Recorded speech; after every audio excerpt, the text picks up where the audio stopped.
എല്ലാവർക്കും നമസ്കാരം. പുതിയൊരു വീഡിയോയിലേക്ക് സ്വാഗതം. കേരളത്തിലെ സാറ്റലൈറ്റ് മീഡിയകൾ അധികം ചർച്ച ചെയ്യാത്തൊരു വാർത്തയാണ് ഞാൻ നിങ്ങളോട് ഇന്ന് ഷെയർ ചെയ്യാൻ പോകുന്നത്. ഈ വാർത്ത കേരളത്തിലെ ചില ഓൺലൈൻ മീഡിയകൾ ചർച്ച ചെയ്തിട്ടുണ്ട്. പക്ഷേ സാറ്റലൈറ്റ് മീഡിയ ജനൻ TV ഒഴിച്ച് ഒരു സാറ്റലൈറ്റ് മീഡിയയും ഈ വാർത്ത റിപ്പോർട്ട് ചെയ്തിട്ടില്ല. എന്താണ് ഞാൻ വിശദമായി പറഞ്ഞുതരാം. കഴിഞ്ഞ ദിവസം മൂന്നാറിൽ വെച്ച് നാഷണൽ ഇൻവെസ്റ്റിഗേഷൻ ഏജൻസിയുടെ ചുണക്കുട്ടികൾ അജിത് ഡോവലിൻ്റെ പിള്ളേർ വന്ന് പറന്നിറങ്ങിയിട്ട് രണ്ട് കൊടും തീവ്രവാദികളെ, അതായത് പാകിസ്ഥാനിലെ പരിശീലനം നേടിയ രണ്ട് കൊടും തീവ്രവാദികളെ പൊക്കിക്കൊണ്ടുപോയി. അപ്പോൾ ഈ വാർത്ത പൊക്കിക്കൊണ്ടുപോയിട്ട് ഇവർ ഡൽഹിയിൽ എത്തിയതിനു ശേഷമാണ് കേരളത്തിലെ പോലീസ് ഏമാന്മാർ പോലും അറിയുന്നത്. അപ്പോൾ എന്തിനാണ് NIA ഈ മൂന്നാറിൽ വന്നിട്ട് എങ്ങനെയാണ് ഇവർ അറസ്റ്റ് ചെയ്തതെന്ന് ഞാൻ വിശദമായി പറഞ്ഞുതരാം. എന്താണ് സംഭവം എന്ന് ഞാൻ പറഞ്ഞുതരാം. അത് 2021 ജാർഖണ്ഡിൽ സംസ്ഥാന സർക്കാരിൻ്റെ ആൻറ്റി ടെററിസ്റ്റ് സ്ക്വാഡിൻ്റെ ATSൻ്റെ ഒരു വിങ് ഉണ്ട്. ആ വിങ്ങിൻ്റെ പേരാണ് ജാഗ്വർ കമാൻഡിംഗ് ഫോഴ്സ് എന്ന് പറയുന്നത്. അപ്പോൾ അതിൽപ്പെട്ട സൈനികരെ, ഏകദേശം 4ഓളം സൈനികർ ബോംബ് സ്ഫോടനത്തിൽ കൊലപ്പെടുന്നു എന്ന് വെച്ച് കഴിഞ്ഞാൽ 12 പേരടങ്ങുന്ന സംഘം. അപ്പോൾ ഈ സംഭവത്തിന് ശേഷം ഈ 12 പേരും രാജ്യത്തിൻ്റെ വിവിധ സംസ്ഥാനങ്ങളിലേക്ക് ഒളിച്ചു പോകുന്നു. അപ്പോൾ കഴിഞ്ഞ മാസം ഏകദേശം 1.5 മാസം മുന്നേ UP വെച്ചിട്ട് ഈ സംഘത്തിൽപ്പെട്ട 2 പേരെ UP പോലീസ് വെടിവെച്ച് കൊല്ലുന്നു. അപ്പോൾ ബാക്കിയുള്ള ആൾക്കാരെ ഇപ്പോൾ പിടിക്കാനുള്ള തത്രപ്പാടിലാണ് NIA. അപ്പോൾ ഇതിൻ്റെ അന്വേഷണത്തിൻ്റെ ഭാഗമായിട്ട് NIA 2021 തൊട്ടിട്ട് രാജ്യം മുഴുവൻ ഇവർക്കായി വലവിരിച്ചിരിക്കുകയാണ്. അപ്പോൾ എല്ലാ സംസ്ഥാനത്തെ എല്ലാ പോലീസ് സ്റ്റേഷനിലും ചെറിയ പോലീസ് സ്റ്റേഷനിലും പോലും ഇവർക്കുള്ള ലുക്കൗട്ട് നോട്ടീസ് പുറപ്പെടുവിച്ചിട്ടുണ്ട്. അപ്പോൾ വിശദമായി അത് NIAയുടെ പക്കലുള്ള പല വിവരങ്ങളും എല്ലാ സംസ്ഥാന സർക്കാരിനും പാസ് ചെയ്തിട്ടുണ്ട്. അതായത് ഈ ഡാറ്റ വെച്ചിട്ട് ഒരു പോലീസിൻ്റെ ഈ NIAയുടെ പക്കൽ അവർ അന്വേഷണ ഭാഗമായിട്ട് കുറച്ച് ഡാറ്റകൾ ഉണ്ടാവുമല്ലോ, ആ ഡാറ്റ എല്ലാ പോലീസ് സ്റ്റേഷനും കൈമാറി. അതായത് ഈ ഡാറ്റയിൽ നിങ്ങളുടെ കൈവശം വരുന്ന ഡാറ്റ ഇൻ കേസ് ഒരു ചെറിയ 0.00.1% ഈ ഡാറ്റയായിട്ട് മാച്ച് ചെയ്യുകയാണെങ്കിൽ ഉടൻ തന്നെ NIA അറിയിക്കണം എന്നുള്ള ഒരു ഇൻഫോർമേഷനാണ് അവർ രാജ്യത്തെ എല്ലാ സംസ്ഥാന പോലീസിനും കൊടുക്കുന്നത്.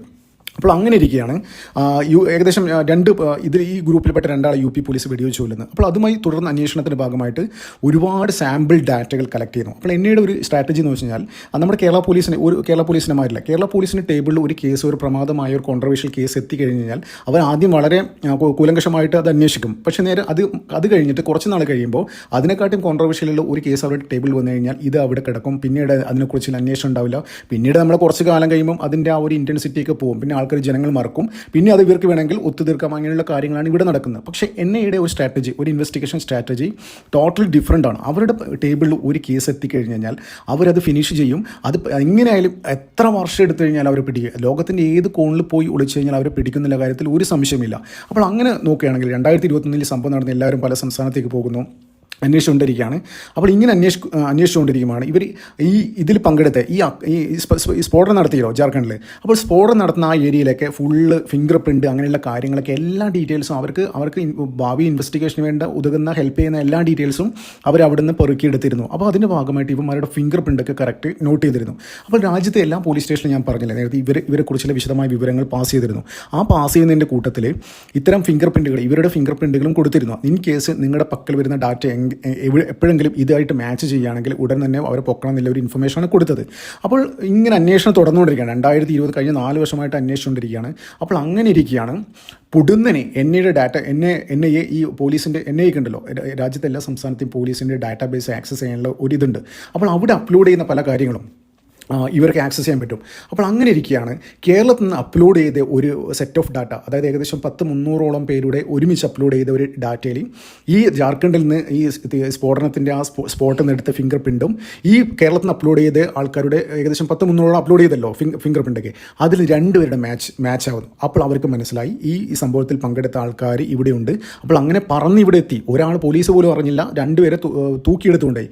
അതിൻ്റെ ഒരാളെ പേര് മുഹമ്മദ് സവാദ് എന്നാണ് ഒറിജിനൽ പേര്. അപ്പോൾ ഇവിടെ കൊടുത്തിരിക്കുന്ന ഈ തോട്ടത്തിൽ പണിക്ക് വരുമ്പോൾ കൊടുത്തിരുന്നത് സവാൻ കുട്ടി എന്നാണ്. അപ്പം മറ്റൊരുത്തിൻ്റെ പേര് മുഹമ്മദ് ജംഷീദ്, അങ്ങനെയാണ് പേര്. പക്ഷേ വേറൊരു പേരിലാണ് അവിടെ പണിക്ക് വന്നിരിക്കുന്നത്. അപ്പോൾ എന്തുതന്നെയായാലും ഇവിടെ വരുമ്പോൾ എന്താ ചെയ്തേ, ഈ ടാറ്റയുടെ സ്റ്റൈലാണ് പണിക്ക് വന്നത്. ഇവർ ഭാര്യയും ഭർത്താവുമായിട്ടുണ്ട്, ഒരുപാട് ഫാമിലി 300-ഓളം പേര് വന്നിരുന്നു ഒരുമിച്ച് പണിക്ക്. അപ്പോൾ ടാറ്റയ്ക്ക് ഒരു പ്രത്യേകതയുണ്ട്. ടാറ്റയുടെ ഏത് കമ്പനി, ടാറ്റയ്ക്ക് ഇന്ത്യയിൽ ഒരുപാട് കമ്പനികളുണ്ട്. അപ്പോൾ ഈ ടാറ്റയുടെ അതായത് ഈ ടാറ്റ ഗ്രൂപ്പിൽ ഒരു തൂപ്പുകാരൻ വരുമ്പോൾ പോലും അവരുടെ ഫിംഗർ പ്രിൻറ്റും ആധാർ കാർഡൊക്കെ എടുത്തിട്ട് എല്ലാവർക്കും പോലീസിന് ഇൻഫോം ചെയ്യും. ഈ ടാറ്റയുടെ മാത്രം പ്രത്യേകതയാണ് ഇന്ത്യയിൽ. അപ്പോൾ അങ്ങനെ ഇരിക്കുകയാണ് ഈ ടാറ്റയിൽ അവിടെ നിന്ന് വരുന്ന ഇവരെ ഫിംഗർ പ്രിൻ്റ് ഒക്കെ എടുക്കുന്നു, പോലീസുകാർക്ക് കൊടുക്കുന്നു. പക്ഷേ പോലീസുകാർ എന്താ ചെയ്യേണ്ടത്? ഇത്തരത്തിലുള്ള ഒരു ആക്റ്റീവായിട്ടുള്ള എണ്ണയുടെ ഒരു ഇൻസ്ട്രക്ഷൻ അവിടെ ഉള്ളത് കാരണം അവർ പരിശോധിക്കണ്ടേ? അതായത് ഇങ്ങനെ ഒരു ബൾക്ക് ഓഫ് ആൾക്കാരുടെ ഫിംഗർ പ്രിൻ്റ് അവരുടെ കയ്യിൽ കിട്ടിക്കഴിഞ്ഞാൽ ഇത് ഇങ്ങനെ ഒരു കേസ് ഇവിടെ ഓൾറെഡി കിടക്കുന്നുണ്ട്, എണ്ണയുടെ പക്കൽ കിടക്കുന്നുണ്ട്, അപ്പോൾ ഒന്ന് മാച്ച് ചെയ്ത് നോക്കാമായിരുന്നു. പക്ഷേ അവരെന്ത് പണിയെടുത്തെന്ന് വെച്ചാൽ അവർ ഡാറ്റാബേസിലേക്ക് ഡയറക്റ്റ് അപ്ലോഡ് ചെയ്ത് നോക്കാതെ, അപ്പോൾ അപ്ലോഡ് ചെയ്യുമ്പം എണ്ണയ്ക്ക് അത് ആക്സസ് ചെയ്യാൻ പറ്റും. ഞാൻ പറഞ്ഞില്ലേ, രാജ്യത്തിലെ എല്ലാ സംസ്ഥാന പോലീസിനും ഡാറ്റാബേസ് ഇവർക്ക് ആക്സസ് ചെയ്യാൻ പറ്റും. അപ്പോഴാണ് ഇവർക്ക് മനസ്സിലാവുന്നത് ഈ ചങ്ങായിമാർ ഇവിടെ ഉണ്ടെന്ന്, എവിടെ, ഈ മൂന്നാറിലുണ്ടെന്ന്.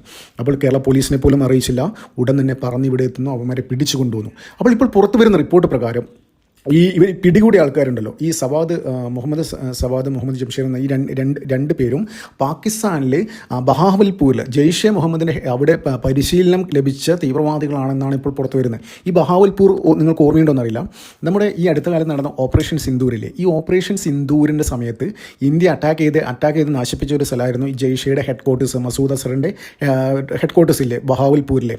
അവിടെയാണ് നമ്മുടെ മുംബൈ അറ്റാക്കിലൊക്കെ പങ്കെടുത്ത മറ്റേ അജ്മൽ കസബൊക്കെ ട്രെയിനിങ് കിട്ടിയത് ആ സ്ഥലത്താണ്. അപ്പോൾ ഈ ബഹാവൽപൂരിൽ ട്രെയിനിങ് കിട്ടിയ രണ്ട് വ്യക്തികളാണ് നമ്മൾ മൂന്നാറിൽ നിന്ന് പിടികൂടിയെന്ന് വളരെ എന്താ പറയുക, അത് ഇവിടെ ആരും വലിയ രീതിയിൽ ചർച്ചയാക്കാത്ത, അത് എന്തുകൊണ്ട് ചർച്ചയാക്കിയില്ല എന്ന് ഇവിടെ ചർച്ചയാക്കി കഴിഞ്ഞാൽ മതേതരത്വം തകർന്നു പോകും എന്നാണ് ചില ആൾക്കാരൊക്കെ പറയുന്നത്. അപ്പോൾ ഇതുമായി ബന്ധപ്പെട്ട വാർത്തകൾ ചില ഓൺലൈൻ മീഡിയകൾ കാർഡുകളൊക്കെ ന്യൂസ് ഇറക്കിയപ്പോഴുണ്ടല്ലോ, അതിൻ്റെ അടിയിൽ വന്ന കമൻറ്റുകൾ ഇങ്ങനെയൊക്കെയാണ്. അതായത് ഇവരുടെ പേരുകൾ പറഞ്ഞ് ഇവിടെ എന്തെങ്കിലും പ്രശ്നം ഇതാക്കി കഴിഞ്ഞാൽ, ഇന്ന ആൾ അറസ്റ്റ് ചെയ്തെന്ന് പറഞ്ഞു കഴിഞ്ഞാൽ ഇവിടുത്തെ മതേതരത്വം തകർന്നു പോകും എന്നാണ് പറയുന്നത്. അത് ശരിയാണ്. അതായത് ഒരു പ്രത്യേക വിഭാഗത്തിൽപ്പെട്ട ആൾക്കാർ ഇത്തരത്തിൽ പിടിക്കപ്പെട്ട് കഴിഞ്ഞാൽ അത് അധികം വാർത്തയാക്കില്ല. നേരെ മറിച്ച് വേറെന്തെങ്കിലും ആയെങ്കിൽ അവരുടെ പിൻകോഡ്, അതായത് അവനൊരു ഹിന്ദു ആണെങ്കിൽ പോലും അത് ഫുള്ള് നരേന്ദ്രമോദിയുടെ ഇതിലായിരിക്കും, നരേന്ദ്രമോദി അമിത്ഷായും RSSൻ്റെ പേരിലുമായിരിക്കും ആ കുറ്റം ഫുൾ ഉണ്ടാകുന്നത്. ഒരു ചെറിയ എക്സാമ്പിൾ ഞാൻ പറഞ്ഞുതരാം. അതായത് ഈ ഇവിടെ ഹിജാബ് വിഷയം കർണാടകയിലുണ്ടായപ്പോൾ അവിടെ നരേന്ദ്രമോദിയെ വിളിക്കാതെ തെറിയും. നരേന്ദ്രമോദി എന്ത് വിളിച്ചു? അവിടെ ഹിജാബ് ഇട്ടിട്ട് വന്നിട്ട് ഒരു കുട്ടി പ്രശ്നമാക്കിയിട്ട് ഒരു ഫാമിലി മൊത്തം പ്രശ്നമാക്കുന്ന സംഭവങ്ങളൊക്കെ ഉണ്ടായിരുന്നു. അപ്പോൾ നേരെ അതിൻ്റെ കുറ്റം ഫുൾ നരേന്ദ്രമോദിക്കും അമിത്ഷായും RSSനൊക്കെ. ഇവിടെ ഹിജാബ് വിഷയം ശ്രദ്ധിച്ചിരുന്നു? ആരെങ്കിലും നരേന്ദ്രമോദിയും RSSനൊക്കെ കുറ്റം പറഞ്ഞോ?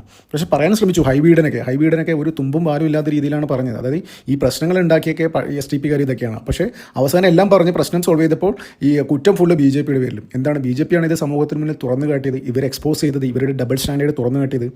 അപ്പോൾ എന്ത് തന്നെയായാലും ഇത് ഈ ഒരു വാർത്തയുണ്ടല്ലോ, ഈ തീവ്രവാദിയെ മൂന്നാറിന് അറസ്റ്റ് ചെയ്തൊരു വാർത്തയ്ക്ക് എന്തുകൊണ്ടാണ് ഇത്രയും പ്രാധാന്യം അർഹിക്കുന്നതെന്ന്. അതായത് രാജ്യത്ത് എവിടെയും ലോകത്ത് എവിടെയും സ്ഫോടനം നടന്നു കഴിഞ്ഞാൽ അതിനൊരു മലയാളി ടച്ച് ഉണ്ടാവുമെന്ന് പറയുന്നത് വെറുതെയല്ല. എല്ലാവരും അത് ഒരുപാട് തെളിവുകളുണ്ട്.